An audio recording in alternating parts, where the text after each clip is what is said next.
बिस्मिल्लाहिर्रहमानिर्रहीम। आज हमने पढ़ना है चैप्टर नंबर 8 लेक्चर नंबर 3 और वो है रिप्रोडक्शन इन फंजाई कि फंजाई में रिप्रोडक्शन कैसे होती है। पहले हम थोड़ा इसका ओवरव्यू देख लेते हैं। फंजाई में रिप्रोडक्शन दो तरह की होती है। फंजाई में सेक्सुअल रिप्रोडक्शन भी होती है और एसेक्सुअल रिप्रोडक्शन भी होती है। तो सबसे पहले हम इसमें एसेक्सुअल रिप्रोडक्शन देखेंगे कि एसेक्सुअल रिप्रोडक्शन के 4 डिफरेंट मेथड्स हैं फंजाई में, और वो स्पोर फार्मेशन के ज़रिए हो सकती है, वो कोनिडिया फार्मेशन के ज़रिए हो सकती है, फ्रेगमेंटेशन के ज़रिए हो सकती है और बडिंग के ज़रिए हो सकती है। ये 4 डिफरेंट मेथड्स हैं एसेक्सुअल रिप्रोडक्शन के। इनको हमने जो है 1 बाय 1 देखना है।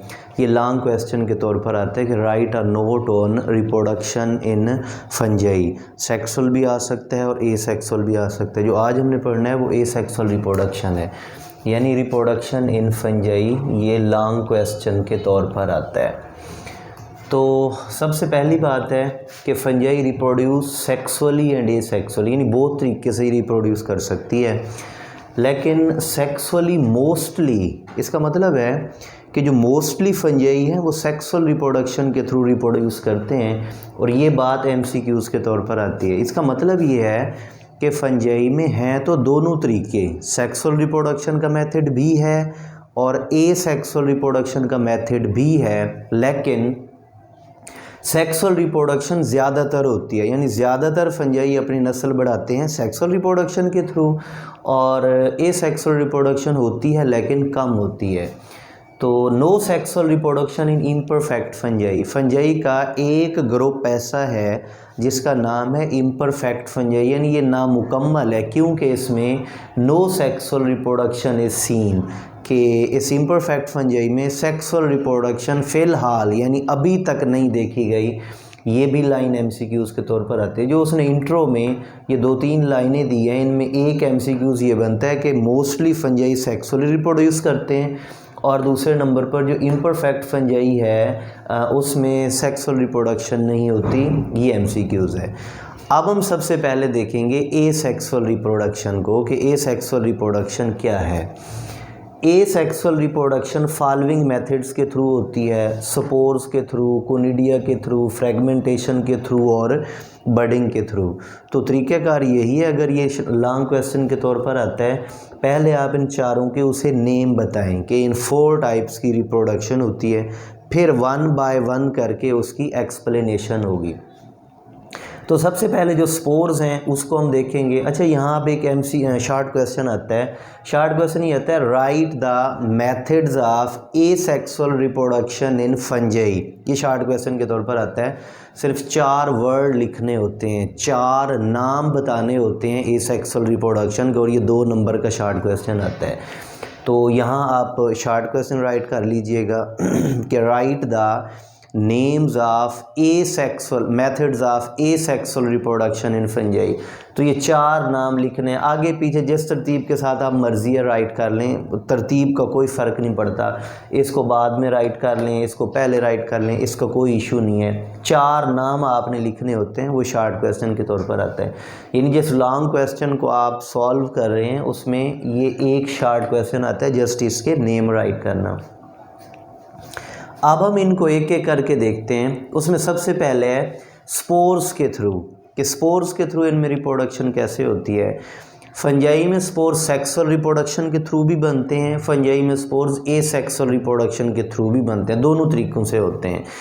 अगर एसेक्सुअल रिप्रोडक्शन के थ्रू स्पोर्स बनते हैं तो उनका आगे फैलने का मैकेनिज़्म और बनने का मैकेनिज़्म और होता है, और अगर वो सेक्सुअल रिप्रोडक्शन के थ्रू बनते हैं फिर उनका मैकेनिज़्म और होता है। तो यहाँ हम डिस्कस कर रहे हैं एसेक्सुअल रिप्रोडक्शन को। कॉमन मीन्स ऑफ रिप्रोडक्शन है, ये लाइन ढूंढें, तकरीबन कोई इस पैराग्राफ के आखिर में लिखी हुई है, आपने इसको सबसे टॉप पे राइट करना है। ये line common means of reproduction, spores हैं वो भी एसेक्सुअली। तो ये शॉर्ट MCQs के तौर पर आती है, इसको आप बुक के ऊपर मार्क कर लें और ये लाइन आपने पहले लिखनी है। ये MCQs आता है। दूसरे नंबर पर है प्रोड्यूस इनसाइड स्पोरेंजिया, यानी जिस स्ट्रक्चर में स्पोर्स प्रोड्यूस होते हैं वो स्पोरेंजिया कहलाते हैं, और अगर एक होगी फिर हम उसे कहते हैं स्पोरेंजियम। अगर एक होगी तो वो स्पोरेंजियम कहलाती है, अगर एक से ज़्यादा होगी तो उसे हम स्पोरेंजिया कहते हैं। तो ये स्पोरेंजिया के अंदर प्रोड्यूस होते हैं। ये डायग्रामेटिकली रिप्रेजेंट किया है। ये राइजाइड्स हैं जिसके ज़रिए वो सॉइल से अटैच होते हैं या जिन चीज़ को वो डिकम्पोज करके फूड हासिल कर रहे हैं उसके साथ अटैच होते हैं। ये उसके हाइफी की लाइन है और ये ऊपर स्पोरेंजिया हैं जो अटैच हुए हैं, यानी ये हाइफी के ऊपर ये स्पोर्स बनाने वाली बॉडी है जिसको हम स्पोरेंजिया से रिप्रेजेंट करते हैं। इसके अंदर जो कुछ है उसे हम नाम देते हैं स्पोर्स का।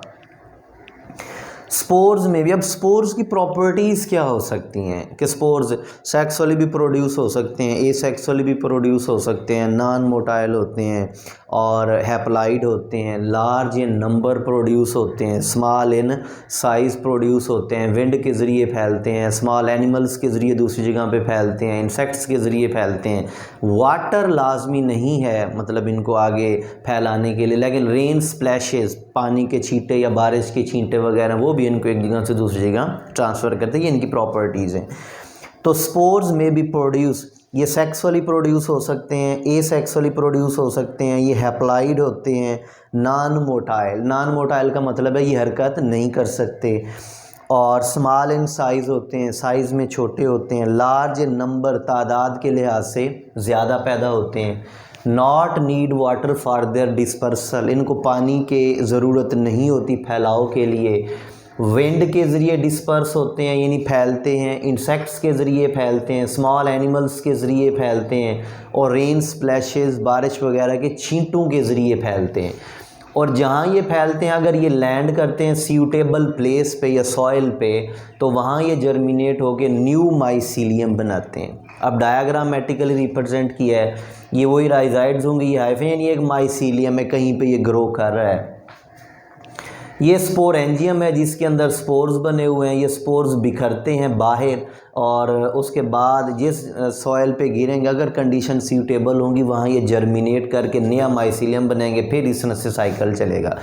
अब यहाँ आप एक बात नोट करें कि तमाम फंजाई के जितने सेल्स होते हैं वो हैप्लाइड होते हैं सिवाय सेक्सुअल रिप्रोडक्शन के, जब उनके उसकी हाइफी की फ्यूजन होती है प्लाज्मोगैमी के बाद कैरियोगैमी होती है, वहाँ वो डिप्लाइड होते हैं लेकिन वो बहुत थोड़े वक्त तक रहती है, फिर दोबारा हैप्लाइड में वो कन्वर्ट हो जाते हैं। तो ये सारे साइकिल में सारे स्ट्रक्चर्स हैप्लाइड होंगे। माइसीलियम हैप्लाइड है, स्पोरेंजियम में स्पोर्स हैप्लाइड हैं, हैप्लाइड स्पोर्स बिखरेंगे, उगेंगे, दोबारा माइसीलियम बनाएगा और ये साइकिल इस तरह से चलता रहेगा। दोबारा सुने, जो स्पोर्स हैं वो सेक्सुअली भी प्रोड्यूस हो सकते हैं, वो एसेक्सुअली भी प्रोड्यूस हो सकते हैं। स्पोर्स स्पोरेंजियम के अंदर प्रोड्यूस होते हैं और स्पोरेंजियम जिस पार्ट पे लगते हैं वो बाकी हाइफी से एक डिफरेंट होता है कि कंप्लीट सेप्टा के ज़रिए सेपरेट किया हुआ होता है।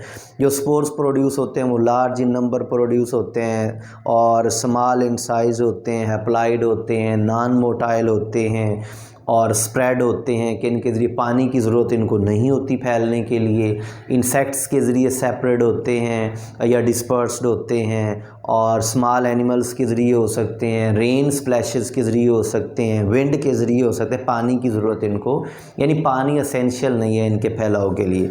तो ये स्पोर्स जिस जगह पे लैंड करते हैं अगर कंडीशंस वहाँ सूटेबल हैं तो ये दोबारा ग्रो करके एक नया माइसीलियम बना देंगे। That was all about the spores कि थ्रू स्पोर्स ये कैसे जर्मिनेशन करते हैं।